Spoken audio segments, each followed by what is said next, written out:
we're very grateful, Julie, to you for coming here as CEO of Enterprise Ireland since November 2013. And I know Julie has held a number of senior public sector positions before that, and indeed worked in the food sector and in various other private sector industry as well. And I've heard Julie speak, and I must say I'm looking forward to hearing your speak again on implications for Irish industry. Okay, thank you, Ivana, and good evening, everybody. I think I'm here tonight as CEO of Enterprise Ireland. Yes. But as a County Down woman, I have to say I have more than one level of interest in this subject. So it's something which has much wider implications that I'm going to be addressing this evening.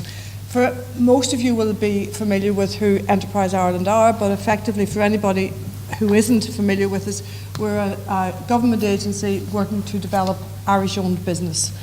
We work with 5,000 clients across the country, and the real focus is on growing those, and they're largely export-orientated companies. So about half the turnover is on the domestic market and half of the turnover is on the export market. For the last couple of years, and I'm in this role since the end of 2013, 2014, 2015 were both really record years for Irish business, both in terms of job creation and in terms of exports. So a really strong position, and I think I went to bed on the 23rd of June in a relatively good place, thinking the votes were heading in the right direction. I suppose the UK is our number one export market.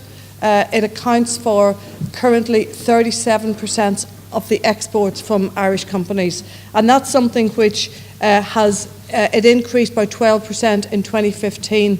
But what has been happening over the last decade, and it has been happening as a result of us focusing on growing exports across the world, outside the UK, the dependency on the UK is reduced. So in 2005, 45% of our exports went into the UK. Today it's 37%. Now most people, when they hear those figures, feel, well, isn't that great? And it's great progress.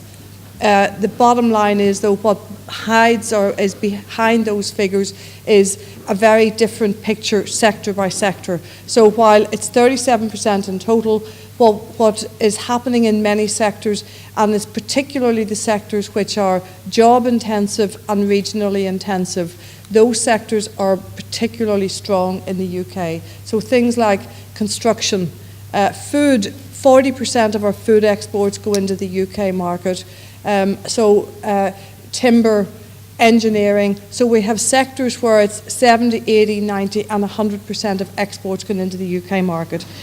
What we've seen, some markets like USA, Canada grew last year by 27%, but typically a lot of the exports into those markets have been into the technology sectors, and they're much less job intensive, and they certainly wouldn't have the same impact regionally.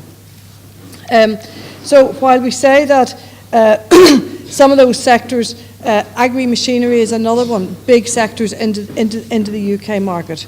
So I suppose the immediate impact of the Brexit decision on companies in Ireland has been uncertainty, and Hilary has talked about the impact of uncertainty as something which causes problems.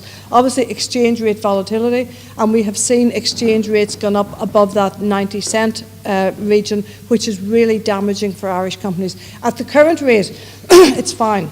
As long as we're at that 83, 84, 85 cents, I think we're okay. But once you go up to 90, and the fact was, when you got to 90, was it going to go to parity? And so that's been a big issue. One of the things which was obvious on the 24th of June was the level of hedging of Irish companies is a problem. So we would have had less than half our companies were actually hedged. And many of those companies, you'll hear people talking about natural hedging, and that sounds fantastic. So we have companies saying we are increasing our natural hedging by increasing our sub-supply from the UK.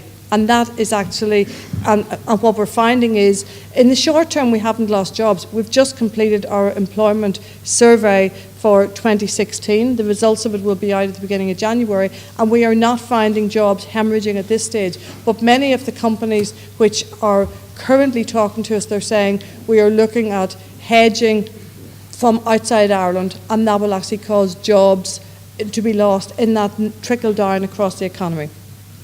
There are particular sectors which are of problems. For example, I mentioned food. Of the 7.5 billion exports into the UK market, over 1 billion of that is beef. And one of the issues with the beef side is, depending on what happens in the negotiations post Article 50 being triggered, is what will happen. Will there be tariffs? Will there be delays in terms of, exports into fresh produce going into the UK? Will we be able to compete? What will happen to exchange rates? So those are all the factors. And also, will there be some sort of a trade deal between South American countries and the UK, which they would be quite capable of doing, and that would have a big damage on the sector. So really, there's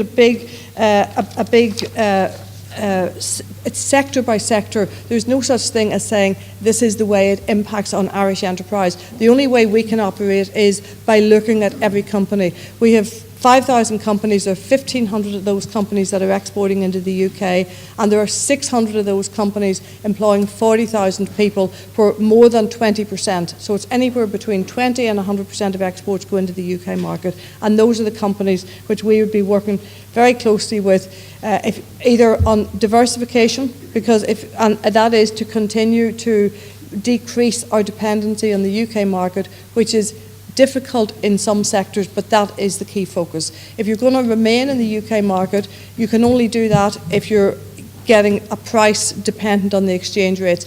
Many of our exports into the UK are in sectors which make less than 10% net, and if you see the massive volatility in exchange rates, they have to take other steps. Some sectors which are really innovation intensive and also with competitors outside Europe, they've been able to go into the UK customers and say, we need a price increase when exchange rates go against them, and they've been able to universally achieve those price increases. But that is the minority of companies. In most sectors, we don't have that luxury. Over the last 6 months, we've intensified the focus on diversifying outside the UK. Key focus is obviously the Eurozone, where you're getting rid of that volatility where it's possible. In the last 8 weeks, we've had 8 trade missions in Asia.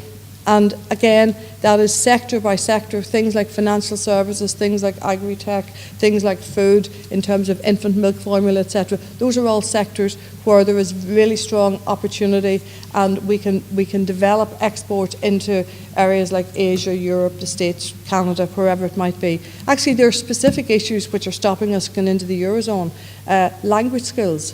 That is something which, as a country, we are, not good at, and it is something which, when we're talking to companies now about diversification plans, they'll talk about Australia, New Zealand, Canada, US, anywhere where we speak English. So that is actually something which is a problem.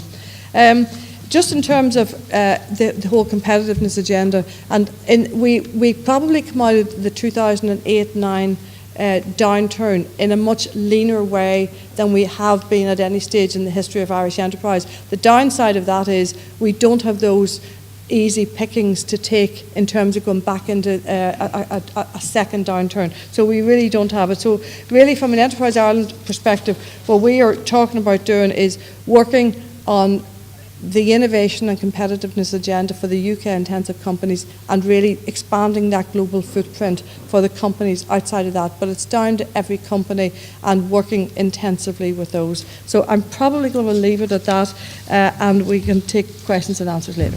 Thank you very much.